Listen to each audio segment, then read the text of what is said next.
നമസ്കാരം. സകലമാന കേരളത്തിലേക്ക് സ്വാഗതം. ആദ്യം പ്രധാന വാർത്തകൾ നോക്കാം. തിരുവനന്തപുരം ടെക്നോ പാർക്കിൽ തീപിടുത്തം. വെൽഡിംഗിനിടെ പെയിന്റും ടിൻഡറും സൂക്ഷിച്ച ഗോഡൌണിന് തീപിടിച്ചു. അപകടമുണ്ടായത് ഫേസ് 1-ലെ ടാറ്റ എലക്സിയിൽ. കലോത്സവ ലഹരിയിൽ തലസ്ഥാനം. സ്വർണ്ണക്കപ്പുമായി ഘോഷയാത്ര ഉടൻ വേദിയിലേക്ക്. മത്സരങ്ങൾ നാളെ മുതൽ.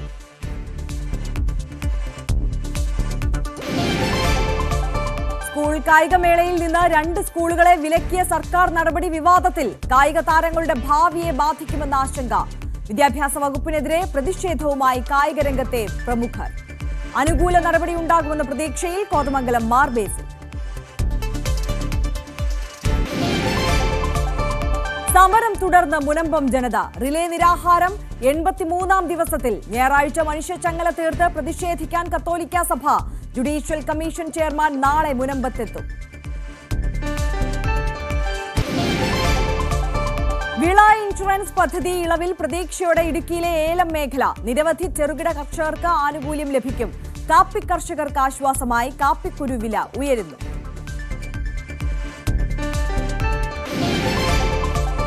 ശബരിമലയിൽ തിരക്ക് തുടരുന്നു. ഇത്തവണ വരുമാനത്തിലും ഭക്തരുടെ എണ്ണത്തിലും വൻ വർധന.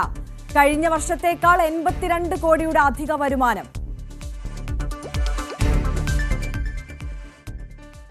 വിശദമായി നോക്കാം. തിരുവനന്തപുരം ടെക്നോ പാർക്കിൽ അഗ്നിബാധ. ടെക്നോ പാർക്ക് ഫേസ് 1-ലെ ടാറ്റ എലക്സിയിലാണ് തീപിടുത്തമുണ്ടായത്. വെൽഡിംഗ് ചെയ്യുന്നതിനിടെയുണ്ടായ സ്പാർക്കിൽ നിന്നാണ് തീപിടുത്തമുണ്ടായത്. ഫയർഫോഴ്സ് എത്തി തീ അണച്ചു.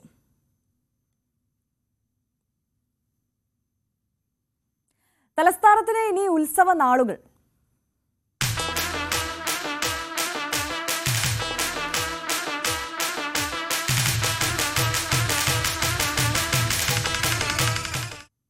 സംസ്ഥാന സ്കൂൾ കലോത്സവത്തിലെ വിജയികൾക്ക് സമ്മാനിക്കാനുള്ള സ്വർണ്ണക്കപ്പ് തിരുവനന്തപുരത്തെത്തി. ജില്ലാ അതിർത്തിയായ കിളിമാനൂർ തട്ടത്തുമലയിൽ സ്വർണ്ണക്കപ്പിന് സ്വീകരണം നൽകി. മത്സരത്തിൽ പങ്കെടുക്കുന്ന കുട്ടികളുടെ ആദ്യ ബാച്ചിന് തമ്പാനൂർ റെയിൽവേ സ്റ്റേഷനിൽ സ്വീകരണം നൽകി. 12,000-ഓളം പ്രതിഭകളാണ് കലോത്സവത്തിൽ പങ്കെടുക്കുന്നത്. അല്പസമയത്തിനകം ഘോഷയാത്ര കലോത്സവ നഗരിയിലെ പ്രധാന വേദിയിലെത്തും. വിവരങ്ങളുമായി ഹരികൃഷ്ണനാണ് കലോത്സവ നഗരിയിൽ നിന്ന് നമുക്കൊപ്പം ചേരുന്നത്. ഹരി, ഈ സ്വർണ്ണക്കപ്പ് വഹിച്ചുകൊണ്ടുള്ള ഘോഷയാത്ര അത് വേദിയിലേക്ക് എത്താൻ ഇനി നിമിഷങ്ങൾ മാത്രമേ ബാക്കിയുള്ളൂ. പ്രതിഭകളെയെല്ലാം സ്വീകരിച്ചു കഴിഞ്ഞിരിക്കുകയാണ് തലസ്ഥാനം. ഇനി ഉത്സവ നാളുകളിലേക്കാണ് നമ്മൾ കടക്കാൻ പോകുന്നത്. ഒരുക്കങ്ങളെല്ലാം സജ്ജമല്ലേ?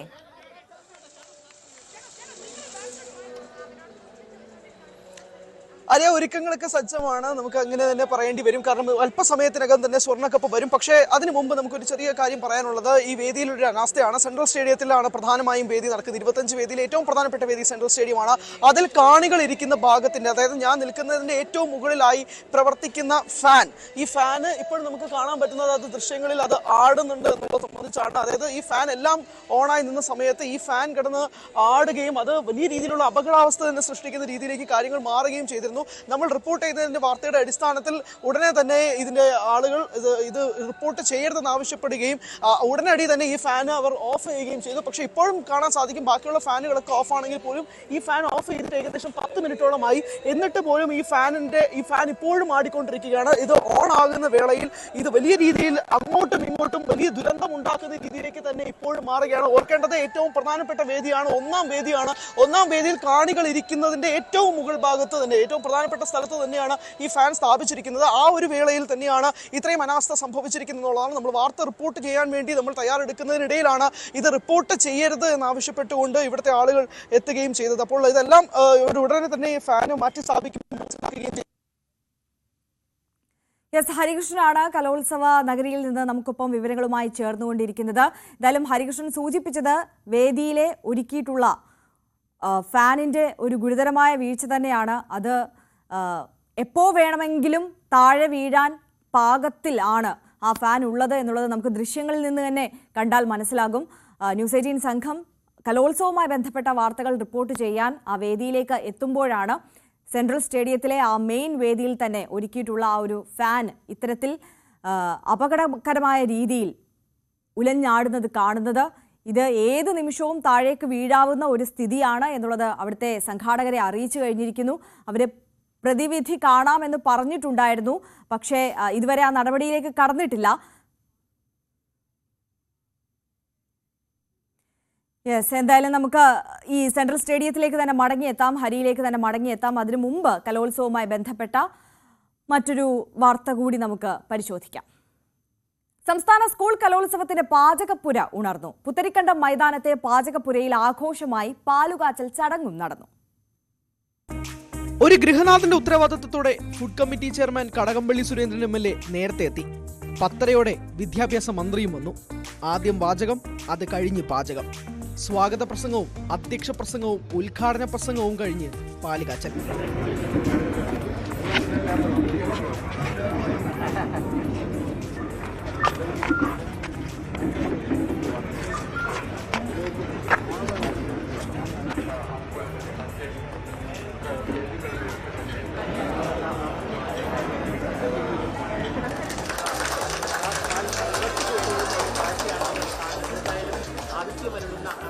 പ്രമേഹം പേടിയുള്ളവരെ പോലും പ്രലോഭിപ്പിക്കുന്ന പഴയിടം സ്പെഷ്യൽ പായസം കുടിക്കാൻ വൻ തിരക്ക്.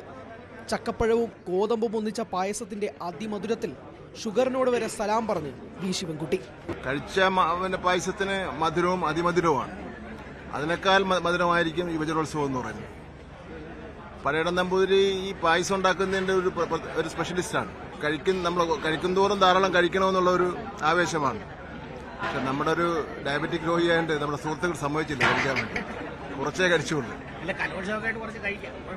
ഞാൻ പിന്നെ വരാൻ പറ്റാത്ത സാഹചര്യം ആയപ്പോൾ എന്ത് ചെയ്യാൻ പറ്റും. എന്തായാലും നല്ല പായസമായിരുന്നു. നല്ല ഭക്ഷണം കുട്ടികൾ കൊടുക്കുന്നതിന് വേണ്ടിയുള്ള ലക്ഷ്യമാണ് വിട്ടിട്ടുള്ളത്. അത് സാക്ഷാത്കരിക്കുമെന്ന് തന്നെയാണ് പ്രതീക്ഷിച്ചത്. വമ്പൻ സംഘവുമായി എത്തിയ പഴയിടത്തിന് പരുമരം വിശാലമായ അടുക്കള. കലോത്സവ പാചകത്തിന്റെ സിൽവർ ജൂബിലി വർഷത്തിൽ ജൂബിലി പായസം വിളമ്പാൻ ഒരുങ്ങുകയാണ് അദ്ദേഹം. ഇന്ന് കൊടുത്തത് ഗോതമ്പ് ചക്ക കൂടെ കുടിക്കാം. ചക്കപ്പഴം വരട്ടിട്ട് ഗോതമ്പ് മിക്സ് ചെയ്തിട്ടുള്ള മന്ദിരം പറയരുത് കേട്ടോ. അതൊക്കെ ജൂബിലി പായസം കൊടുക്കേണ്ടത് കൊടുക്കാമെന്ന് പറയും. എന്താണെന്ന് തീരുമാനിച്ചിട്ടുണ്ട്. ജീവിതത്തിന്റെ ഒരു വലിയ ഭാഗം കലോത്സവത്തിന് വേണ്ടിയിട്ട് മാറ്റി വയ്ക്കപ്പെട്ടിരിക്കുന്നത്. കാരണം 25 വർഷം തുടർച്ചയായിട്ട് ഒരു ഫീൽഡിൽ നിൽക്കുക എന്ന് പറയുന്നത് കുറച്ച് ബുദ്ധിമുട്ടുള്ള കാര്യമാണ്. വളരെ കൺസിസ്റ്റന്റ് ആയിട്ട് നിലനിൽക്കാൻ പറ്റുന്നുള്ള ഈശ്വരാധീനവും പിന്നെ എന്നിൽ വിശ്വാസം അർപ്പിച്ച എല്ലാ ആൾക്കാരോടുള്ള പ്രാർത്ഥനയും മാത്രമാണ്. കഴിഞ്ഞ തിരുവനന്തപുരം കലോത്സവത്തിൽ വിദ്യാർത്ഥിയും മത്സരാർത്ഥിയുമായിരുന്ന മേയർക്ക് ഇത് ഉത്തരവാദിത്വത്തിന്റെ കലോത്സവം കൂടിയാണ്. സ്വാഭാവികമായിട്ട് ഞാൻ എപ്പോഴും ഓർക്കുന്നത് അവസാനമായി തിരുവനന്തപുരത്ത് കലോത്സവം നടന്നപ്പോൾ ഞാൻ വിദ്യാർത്ഥിനിയായിരുന്നു. കലോത്സവത്തിൽ പങ്കെടുത്ത ആളാണ്. 2025 ആകുമ്പോൾ സംഘാടകരുടെ ഭാഗത്ത് നിന്ന് പങ്കെടുക്കുക. അന്ന് ഹൈസ്കൂളിൽ പഠിക്കുന്ന സമയത്തൊക്കെ ബാൻഡായിരുന്നു, കാർമൽ ബാൻഡ് മേളമായിരുന്നു. ഹയർ സെക്കൻഡറി ആയ സമയത്ത് കോട്ടൺ ഹില്ലിൽ നാടക മത്സരത്തിന്റെ ഭാഗമായിട്ടാണ് പങ്കെടുത്തത്. തീർച്ചയായിട്ടും എല്ലാം റെഡിയാണ്. ഇനി തുടങ്ങാനുള്ള കാത്തിരിപ്പ്. ഒരു കാലത്ത് തിരുവനന്തപുരത്തിന്റെ നെല്ലറയായിരുന്നു ഈ പുത്തരിക്കണ്ടം മൈതാനം. ഇനിയുള്ള 5 ദിനരാത്രങ്ങളിൽ പുത്തരിക്കണ്ടം സാക്ഷ്യം വഹിക്കാൻ പോകുന്നത് പഴയിടം മോഹനൻ നമ്പൂതിരിയുടെ ഭക്ഷണ വിഭവങ്ങളാണ്. വിദ്യാർത്ഥികൾക്കും അധ്യാപകർക്കും ഒട്ടാകെ മനസ്സും വയറും നിറയ്ക്കുന്ന ഭക്ഷണ വിഭവങ്ങളുടെ പുതിയ രുചിക്കൂട്ടുകളുമായി പഴയിടം മോഹനൻ നമ്പൂതിരിയും സംഘവും തുടങ്ങിക്കഴിയുന്നു. 100 പേരടങ്ങുന്ന ഷിഫ്റ്റ് അടിസ്ഥാനത്തിൽ ഇവിടെ പ്രവർത്തിക്കുമ്പോൾ എങ്ങനെയായിരിക്കാം പഴയിടത്തിന്റെ പുതിയ വിഭവങ്ങളെന്ന് നോക്കിക്കാണണം. ക്യാമറമാൻ ഹരി വിതുരയോടൊപ്പം ഹരികൃഷ്ണൻ MS, News 18. യെസ്, എല്ലാം റെഡിയാണ്. ഇനി വേദികൾ ഉണരാനുള്ള കാത്തിരിപ്പിലാണ് നാം ഓരോരുത്തരും ഉള്ളത്. ഒരിക്കൽ കൂടി നമുക്ക് സെൻട്രൽ സ്റ്റേഡിയത്തിലേക്ക് പോകാം. അവിടെ നിന്ന് ഹരി നമുക്കൊപ്പം ചേരുന്നുണ്ട്. ഹരി, സ്വർണ്ണക്കപ്പ് അവിടേക്ക് ആ വേദിയിലേക്ക് എത്താൻ ഇനി നിമിഷങ്ങൾ മാത്രമല്ലേ ബാക്കിയുള്ളൂ?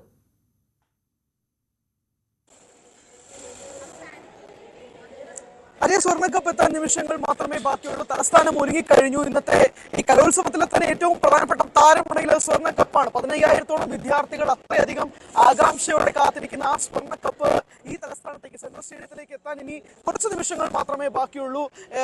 നമുക്കറിയാം, സ്വർണ്ണക്കപ്പ് അത്രയധികം ആവേശത്തോടു കൂടി തന്നെയാണ് തലസ്ഥാനത്തേക്ക് കൊണ്ടുവരുന്നത്. ഇത്രയധികം മണിക്കൂറുകളായുള്ള കാത്തിരിപ്പ് തന്നെയാണ്. പല സ്ഥലങ്ങളിലുമായി ചുറ്റിക്കറങ്ങി അവസാനം തിരിച്ച് സെൻട്രൽ സ്റ്റേഡിയത്തിലേക്ക് മടങ്ങി വരുന്ന ഒരു കാഴ്ചയിലേക്ക് തന്നെയാണ് എത്തുന്നത്. ഇവിടെ ഒരുക്കങ്ങളെല്ലാം സജ്ജമായിക്കൊണ്ട് നടന്നുകൊണ്ടിരിക്കും. യെസ്, ഹരികൃഷ്ണനാണ് നമുക്കൊപ്പം ചേർന്നത്, വിവരങ്ങൾ നൽകിക്കൊണ്ടിരിക്കുകയായിരുന്നു. സ്വർണ്ണക്കപ്പ് സെൻട്രൽ സ്റ്റേഡിയത്തിലെ പ്രധാന വേദിയിലേക്ക് എത്താൻ ഇനി നിമിഷങ്ങൾ മാത്രമേ ബാക്കിയുള്ളൂ. നേരത്തെ തന്നെ തിരുവനന്തപുരം ജില്ലാ അതിർത്തിയിൽ ഊഷ്മളമായ സ്വീകരണം നൽകിയിരുന്നു. ഇനി പ്രധാന വേദിയിലേക്ക് ഹരി സൂചിപ്പിച്ചതുപോലെ തന്നെ അവിടുത്തെ സ്റ്റാർ എന്ന് പറയുന്നത് ആ സ്വർണ്ണക്കപ്പാണ്. ആ സ്വർണ്ണക്കപ്പിനെ വരവേൽക്കാനുള്ള ഒരുക്കമാണ്. ഏതാനും നിമിഷങ്ങൾക്കകം തന്നെ വേദിയിലേക്ക് എത്തും. താരങ്ങളെല്ലാം, പ്രതിഭകളെല്ലാം കോഴിക്കോട് നിന്നും കണ്ണൂരിൽ നിന്നും കാസർഗോഡ് നിന്നും ഒക്കെ എത്തിക്കഴിഞ്ഞിരിക്കുകയാണ്. അവർക്ക് തമ്പാനൂർ റെയിൽവേ സ്റ്റേഷനിൽ ഊഷ്മളമായ വരവേൽപ്പാണ് നൽകിയത്.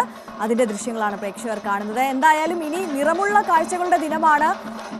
കലാമാമാങ്കത്തിനായി പൂർണ്ണമായും സജ്ജമായിരിക്കുകയാണ് അനന്തപുരി. 63ാമത് കേരള സ്കൂൾ കലോത്സവമാണ് അനന്തപുരിയിൽ പുരോഗമിക്കുന്നത്. ഒട്ടനവധി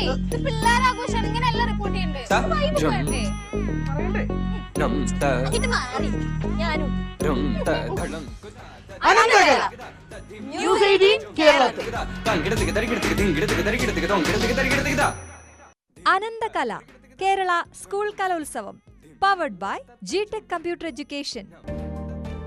നമ്മുടെ ഭാവിയാണ്, so no compromise. GTec in association with Milma, രുചിയേറും നിമിഷങ്ങൾ. അടുത്ത വർഷത്തെ സംസ്ഥാന സ്കൂൾ കായികമേളയിൽ നിന്ന് 2 സ്കൂളുകളെ വിലക്കിയ വിദ്യാഭ്യാസ വകുപ്പിന്റെ നടപടി വിവാദമാകുന്നു. കഴിഞ്ഞ കായികമേളയുടെ സമാപന സമ്മേളനം പ്രതിഷേധിച്ച് അലങ്കോലമാക്കിയതിനുള്ള നടപടി പുതിയ കായിക താരങ്ങളുടെ ഭാവിയെ ബാധിക്കുമെന്നാണ് ആക്ഷേപം.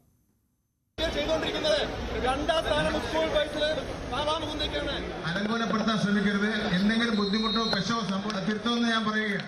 നവംബറിൽ നടന്ന കായികമേളയിൽ സ്കൂളുകളുടെ വിഭാഗത്തിൽ 80 പോയിന്റോടെ ഒന്നാമതെത്തിയത് ഐഡിയൽ EHSS ആണ്. ഔദ്യോഗിക പോയിന്റ് ടേബിളിൽ 44 പോയിന്റോടെ തിരുനാവായ നാവാമുകുന്ദ HSSും 43 പോയിന്റോടെ കോതമംഗലം മാർ ബേസിലുമായിരുന്നു 2ഉം 3ഉം സ്ഥാനങ്ങളിൽ. എന്നാൽ 2ാം സ്ഥാനം നൽകിയത് തിരുവനന്തപുരം GV രാജ സ്പോർട്സ് സ്കൂളിന്. ഇത് ചോദ്യം ചെയ്ത പ്രതിഷേധമാണ് സംഘർഷത്തിനും ഇപ്പോൾ നടപടിക്കും കാരണം. അന്വേഷണ കമ്മീഷൻ റിപ്പോർട്ട് അടിസ്ഥാനത്തിലായിരുന്നു ഇന്നലെ നടപടി പ്രഖ്യാപിച്ചത്. കായിക താരങ്ങളുടെ അവസരം നിഷേധിക്കുന്ന നടപടിക്കെതിരെ വലിയ പ്രതിഷേധമാണ് കായിക മേഖലയിൽ നിന്നും ഉയരുന്നത്. ഈ നടപടി ഒട്ടും ശരിയായതല്ല. അല്ലാതെ പുനർപരിശോധിച്ച് അതിനെ പിള്ളേർക്ക് വീണ്ടും എല്ലാ വർഷങ്ങളിലും തുടരെ അവർക്ക് പാർട്ടിസിപ്പേറ്റ് ചെയ്യാനായിട്ട് സാധിക്കണം. സർക്കാരിൽ നിന്നും അനുകൂല നടപടി ഉണ്ടാകുമെന്ന പ്രതീക്ഷയിലാണ് മാർ ബേസിൽ മാനേജ്മെന്റ്. സർക്കാർ ഇങ്ങനെ തീരുമാനം എടുത്തപ്പോൾ ഞങ്ങൾ അതിന് അഭിപ്രായം പറയാനും ഞങ്ങൾക്ക് ഇങ്ങനെ അഭിപ്രായം പറയാൻ പറ്റുമോ? പാടില്ല എന്ന് പാടുണ്ടെന്ന് പറയാൻ പറ്റുമോ? സർക്കാരിന്റെ തീരുമാനം എടുത്തേക്കണേ. എന്നെ ഇതുവരെ ഇല്ല, ഞാനും വിളിച്ചിട്ടില്ല, എന്നെ വിളിച്ചിട്ടില്ല. അനുകൂല തീരുമാനം ഉണ്ടാവുന്നതാണ് ഞങ്ങളുടെ പ്രതീക്ഷ. കായികമേളയ്ക്ക് ശേഷം നടന്ന സ്കൂൾ കലോത്സവങ്ങളിലും ചില സ്കൂളുകൾ കുട്ടികളെ മുൻനിർത്തി പ്രതിഷേധ മാർച്ച് സംഘടിപ്പിച്ചിരുന്നു. സംസ്ഥാന സ്കൂൾ കലോത്സവത്തിലും അത്തരം പ്രവണതകൾ ഉണ്ടാവാതിരിക്കാനുള്ള മുന്നറിയിപ്പായിട്ടാണ് കായികമേളയിൽ പ്രതിഷേധിച്ചവർക്കെതിരെ കടുത്ത നടപടികളിലേക്ക് സർക്കാർ നീങ്ങിയത്.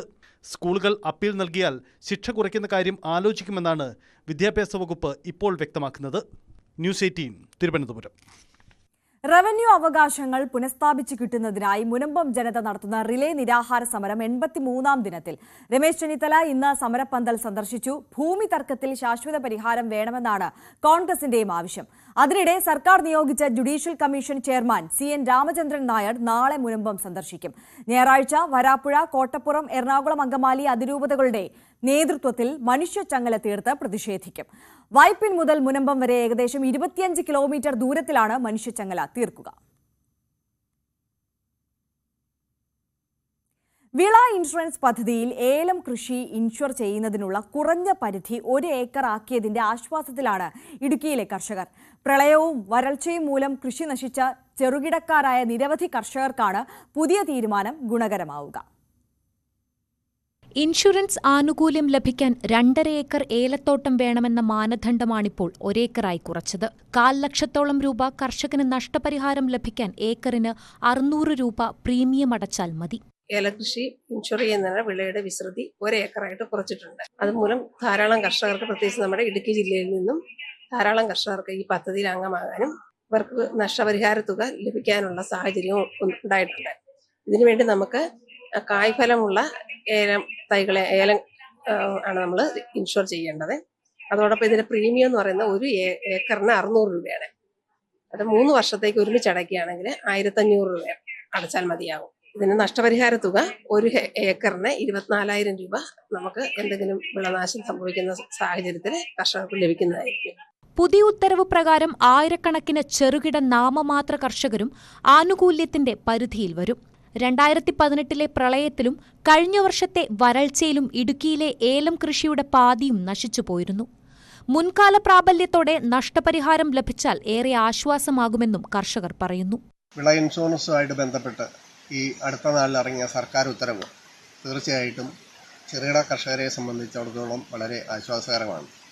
കാരണം നേരത്തെ 1 ഹെക്ടർ വരെയും ഉള്ള ആൾക്കാർക്ക് വിള ഇൻഷുറൻസ് ചെയ്യാൻ സാധിക്കുമായിരുന്നു. എന്നാൽ ഇതിപ്പം 1 ഏക്കർ മുകളിലോട്ടുള്ളവർക്ക്, 1 ഏക്കർ വരെ ഉള്ളവർക്ക് ഇൻഷുറൻസ് വിള ഇൻഷുറൻസ് ചെയ്യാനുള്ള സർക്കാർ ഉത്തരവ് തീർച്ചയായിട്ടും കർഷകരെ സംബന്ധിച്ച് വളരെ ആശ്വാസകരമാണ്. കഴിഞ്ഞ കാലയളവിൽ വരൾച്ചയിൽ വലിയ അളവിൽ ഏലം കൃഷി നശിച്ചിരുന്നു. ഇത് ജില്ലയുടെ സാമ്പത്തിക അടിത്തറയെ തന്നെ പ്രതികൂലമായി ബാധിച്ചിട്ടുണ്ട്. ന്യൂസ് 18 ഇടുക്കി.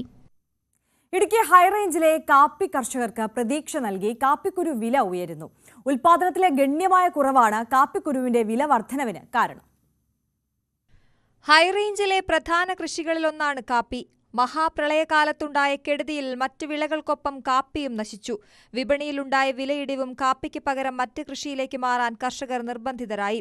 അടുത്തിടെയുണ്ടായ വിലവർധന കാപ്പി കൃഷിയിലേക്ക് മടങ്ങാൻ കർഷകരെ പ്രേരിപ്പിക്കുന്നുണ്ട്. പച്ചക്കുരുവിന് കിലോയ്ക്ക് 90 രൂപയോളം വില കിട്ടുന്നുണ്ട്. ഉണക്കക്കുരുവിന് 280 രൂപയും തൊണ്ട് കളഞ്ഞ പരിപ്പിന് 400 രൂപ വരെയും കിട്ടുന്നുണ്ട്. ഉത്പാദനത്തിലെ കുറവാണ് കാപ്പിക്കുരു വില ഉയരാൻ കാരണമായത്. ന്യൂസ് 18 ഇടുക്കി. ശബരിമലയിൽ ഭക്തജന തിരക്ക് തുടരുകയാണ്. 6 മണിവരെ 70,793 ഭക്തർ മല കയറി. 20,972 ഭക്തർ സ്പോട്ട് ബുക്കിംഗ് വഴിയാണ് എത്തിയത്. ഇന്നലെയും വൻ തിരക്ക് അനുഭവപ്പെട്ടിരുന്നു. 93,178 ഭക്തരാണ് ഇന്നലെ ശബരിമലയിൽ എത്തിയത്.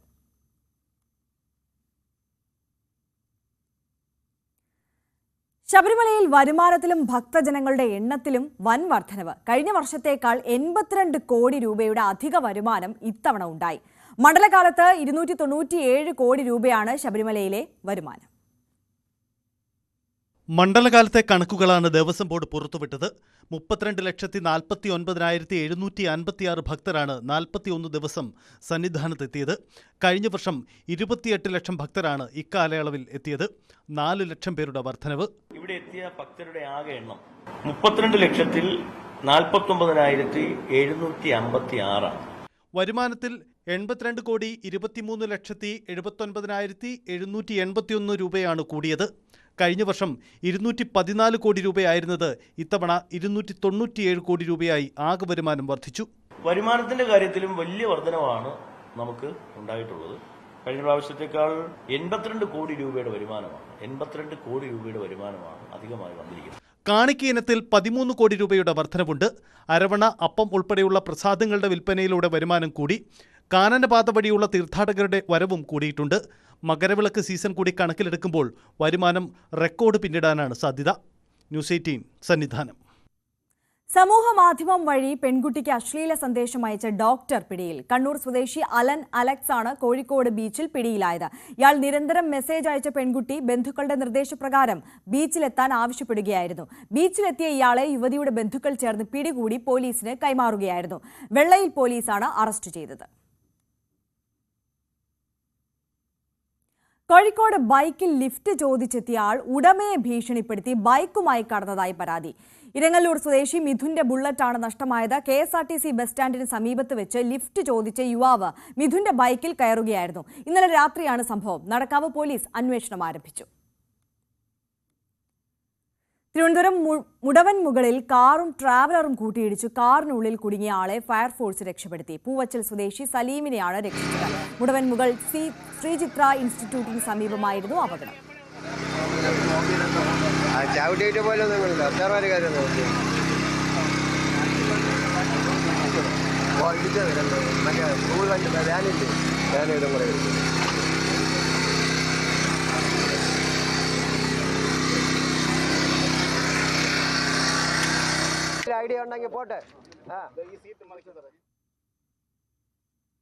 പാലക്കാട് കുളപ്പുള്ളിയിൽ വീണ്ടും വാഹനാപകടം. ഈസ്റ്റ് മനുശ്ശേരിയിൽ ബസ്സും സ്കൂട്ടറും കൂട്ടിയിടിച്ചാണ് അപകടമുണ്ടായത്.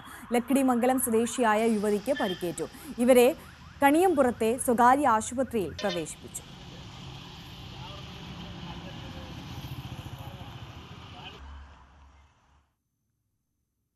തൃശൂർ വരന്തരപ്പള്ളി വലിയകുളത്ത് മാൻ വാഹനത്തിന് കുറുകെ ചാടിയതിനെ തുടർന്ന് അപകടം. ബൈക്ക് യാത്രികരായ 3 പേർക്ക് പരിക്കുപറ്റി.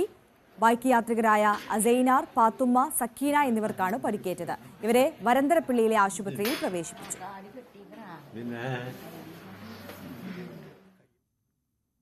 തൃശൂർ ടൗണിൽ ഓടിക്കൊണ്ടിരുന്ന ഓട്ടോറിക്ഷയ്ക്ക് തീപിടിച്ചു.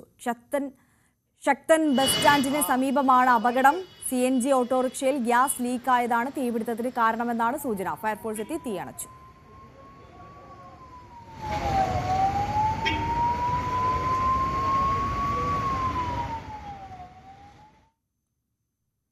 കോഴിക്കോട്ടെ മണിയൂർ പഞ്ചായത്ത് ഓഫീസിലെത്തുന്നവർക്ക് ചില പ്രത്യേക സൗകര്യങ്ങൾ ലഭിക്കും.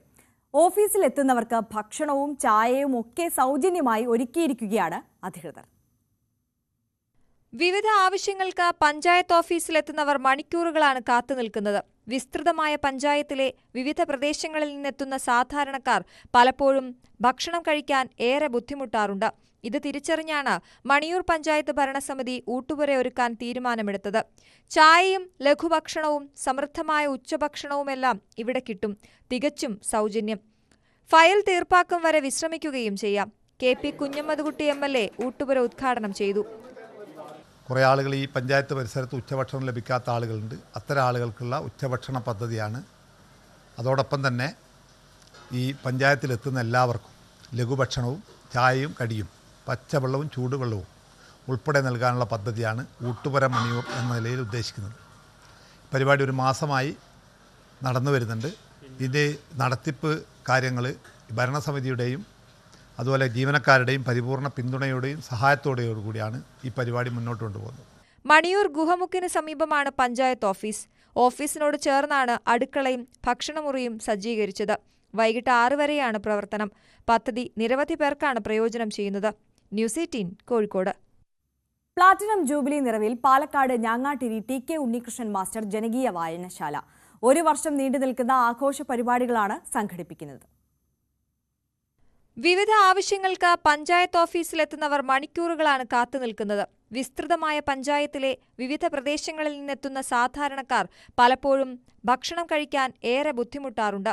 ഇത് തിരിച്ചറിഞ്ഞാണ് മണിയൂർ പഞ്ചായത്ത് ഭരണസമിതി ഊട്ടുപുര ഒരുക്കാൻ തീരുമാനമെടുത്തത്. ചായയും ലഘുഭക്ഷണവും സമൃദ്ധമായ ഉച്ചഭക്ഷണവുമെല്ലാം ഇവിടെ കിട്ടും. തികച്ചും സൗജന്യം. ഫയൽ തീർപ്പാക്കും വരെ വിശ്രമിക്കുകയും ചെയ്യാം. KP കുഞ്ഞമ്മദ്കുട്ടി MLA ഊട്ടുപുര ഉദ്ഘാടനം ചെയ്തു. കുറേ ആളുകൾ ഈ പഞ്ചായത്ത് പരിസരത്ത് ഉച്ചഭക്ഷണം ലഭിക്കാത്ത ആളുകളുണ്ട്. അത്തരം ആളുകൾക്കുള്ള ഉച്ചഭക്ഷണ പദ്ധതിയാണ്. അതോടൊപ്പം തന്നെ ഈ പഞ്ചായത്തിലെത്തുന്ന എല്ലാവർക്കും ലഘുഭക്ഷണവും ചായയും കടിയും പച്ചവെള്ളവും ചൂടുവെള്ളവും ഉൾപ്പെടെ നൽകാനുള്ള പദ്ധതിയാണ് ഊട്ടുപുര മണിയൂർ എന്ന നിലയിൽ ഉദ്ദേശിക്കുന്നത്. പരിപാടി ഒരു മാസമായി നടന്നു വരുന്നുണ്ട്. ഇതിൻ്റെ നടത്തിപ്പ് കാര്യങ്ങൾ ഭരണസമിതിയുടെയും അതുപോലെ ജീവനക്കാരുടെയും പരിപൂർണ പിന്തുണയോടെയും സഹായത്തോടെയും കൂടിയാണ് ഈ പരിപാടി മുന്നോട്ട് കൊണ്ടുപോകുന്നത്. മണിയൂർ ഗുഹമുക്കിന് സമീപമാണ് പഞ്ചായത്ത് ഓഫീസ്. ഓഫീസിനോട് ചേർന്നാണ് അടുക്കളയും ഭക്ഷണമുറിയും സജ്ജീകരിച്ചത്. വൈകിട്ട് 6 വരെയാണ് പ്രവർത്തനം. പദ്ധതി നിരവധി പേർക്കാണ് പ്രയോജനം ചെയ്യുന്നത്. ന്യൂസ് 18 കോഴിക്കോട്. അൽ മുക്താദിർ ഗ്രൂപ്പിനെതിരെയുള്ള വ്യാജ പ്രചാരണങ്ങളിൽ മറുപടിയുമായി ചെയർമാൻ ഡോക്ടർ മുഹമ്മദ് മൻസൂർ അബ്ദുൾ സലാം. അൽ മുക്താദിറിനെതിരെയുള്ള ആരോപണം അടിസ്ഥാനരഹിതമെന്നും നിയമ നടപടിയുമായി മുന്നോട്ടു പോകുമെന്നും അൽ മുക്താദിർ ഗ്രൂപ്പ് ചെയർമാൻ പറഞ്ഞു. ഓൺലൈൻ മീഡിയകൾ തനിക്കെതിരെ നൽകുന്ന വാർത്തകൾ അടിസ്ഥാനരഹിതമാണ്. ഗോൾഡ് ആൻഡ് മർച്ചന്റ് അസോസിയേഷൻ തനിക്കെതിരെ ഗൂഢാലോചന നടത്തുന്നു. GST കൊടുക്കാതെയാണ് കച്ചവടം എന്നത് കള്ളപ്രചാരണമാണ്. 2024 ഡിസംബർ വരെ 70 കോടി രൂപ GST അടച്ചെന്നും മുഹമ്മദ് മൻസൂർ അബ്ദുൾ സലാം വ്യക്തമാക്കി.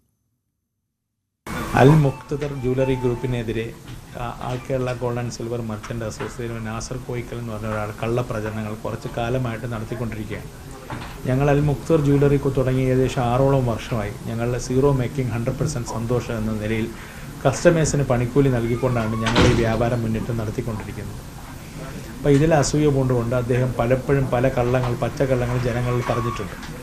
അതിൽ ഒന്നാമത്തെ ഉദാഹരണമാണ് അദ്ദേഹം GST ഇല്ലാതെയാണ് ഞങ്ങൾ വിൽക്കുന്നതെന്ന് പറഞ്ഞൊരു ആരോപണം നടത്തി. ഇന്ന് കേരളത്തിലെ ഏറ്റവും കൂടുതൽ ജ്വല്ലറി രംഗത്ത് GST കൊടുക്കുന്നത് ഞങ്ങളാണ്. ഈ വർഷം തന്നെ ഞങ്ങൾ 70ഓളം കോടി രൂപ GST ഇനത്തിൽ അടച്ചുകൊണ്ടിരിക്കുകയാണ്. അതുകൂടാതെ തന്നെ അദ്ദേഹത്തിൻ്റെ കള്ള പ്രചരണങ്ങൾ ജനങ്ങൾ തള്ളിക്കളയും. അദ്ദേഹത്തിൻ്റെ ഫണ്ടമെൻ്റൽ കള്ളമാണ് ഞാൻ ഇവിടെ ഇല്ല, നാട് വിട്ടു, 2000 കോടി രൂപയിൽ നാട് വിട്ടു എന്ന് പറഞ്ഞ് പ്രചരിപ്പിക്കുന്നു. ഞാൻ നാട് വിട്ടിട്ടില്ല, ഞാൻ ഇവിടെ തന്നെയുണ്ട്. BK Dhanalakshmi multi state agri cooperative സൊസൈറ്റിയുടെ പുതിയ സംരംഭമായ BKD NS നാച്ചുറൽസ് പുതുക്കാട് മനക്കൽ കടവിൽ പ്രവർത്തനം ആരംഭിച്ചു. ഡിസ്റ്റിലറി വാട്ടർ, 49 തരം ജ്യൂസുകൾ എന്നിവയാണ് കമ്പനിയിൽ ഉൽപ്പാദിപ്പിക്കുന്നത്. പുതുക്കാട് പഞ്ചായത്ത് പ്രസിഡന്റ് KM ബാബുരാജ് ഉദ്ഘാടനം ചെയ്തു. Vice chairperson Praveena Vijayan, managing director Dileep Das, cinema serial താരം Anand, Snoopy Bindukuttan, general manager Narayanankutty തുടങ്ങിയവർ പങ്കെടുത്തു. എന്താ പറയുക, നമ്മുടെ മനസ്സിലുണ്ടായിരുന്ന പ്രൊജക്റ്റായിരുന്നു മിനറൽ വാട്ടർ, പിന്നെ ജ്യൂസുകൾ അങ്ങനെയൊക്കെ ഇറക്കാൻ വേണ്ടി 49 തരം ജ്യൂസുകളും മിനറൽ വാട്ടറിൻ്റെ ഇപ്പോൾ പരിപാടി തുടങ്ങിക്കൊണ്ടിരിക്കുന്നു. ഫ്യൂച്ചർ പരിപാടി നമുക്കൊരു ഫാമുണ്ട്, അതറിയാവുന്ന അറിയില്ല. നമുക്ക് ഒരു 100-300 പശുക്കളും ഈ 200-ൽ താഴെ ആടുകളുള്ള ഒരു ഫാമുണ്ട് ആലത്തൂർ.